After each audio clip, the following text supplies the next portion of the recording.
John 17, yung binasa namin ng Wednesday. Pero, ito yung para sa Sunday, yung aking topic ngayon.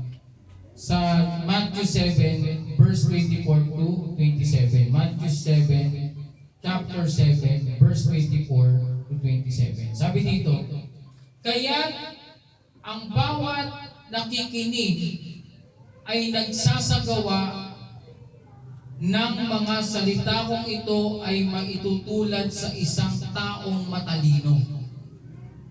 Si Jesus Christ po nagsasalita dito na nagtayo ng kanyang bahay na ang pundasyon ay bato. 25, umulan ng malakas, bumaha at binayo ng malakas na hangin ang bahay na iyon. Ngunit hindi nagiba sapagkat nakatayo iyon sa bato. So, gano'ng katalino yung nakikinig at nagsasagawa ng mga salita ng Diyos.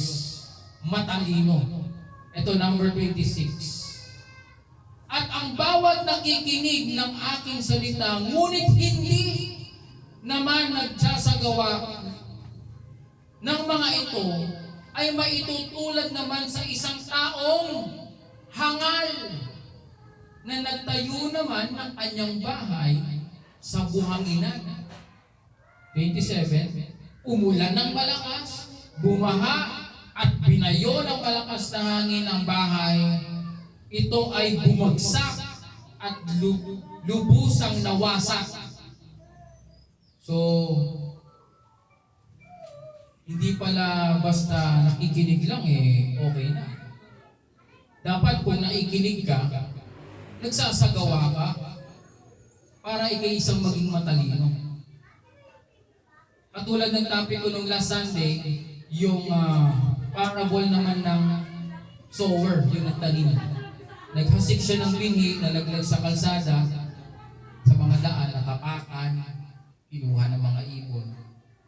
Yun yung mga nakinig, pero dumating ang dyablo, inanggal ng dyablo yung salita ng Diyos sa puso nila. Ninakaw. Di ba? Yun nakalimutan ko lang yung verse, pero that's Sunday. Parang katulad din ito yun. Kung makikinig ka at hindi mo naman isasagawa yung napapakinggan mo, isa kang hangal, sabi dito. At hindi ng mga parable na nababasa ko, ang ginawa ko kasi ngayon, binabasa ko lahat ng mga parable na binigay ng Panginoon. Binabasa ko, yun yung binabasa ko.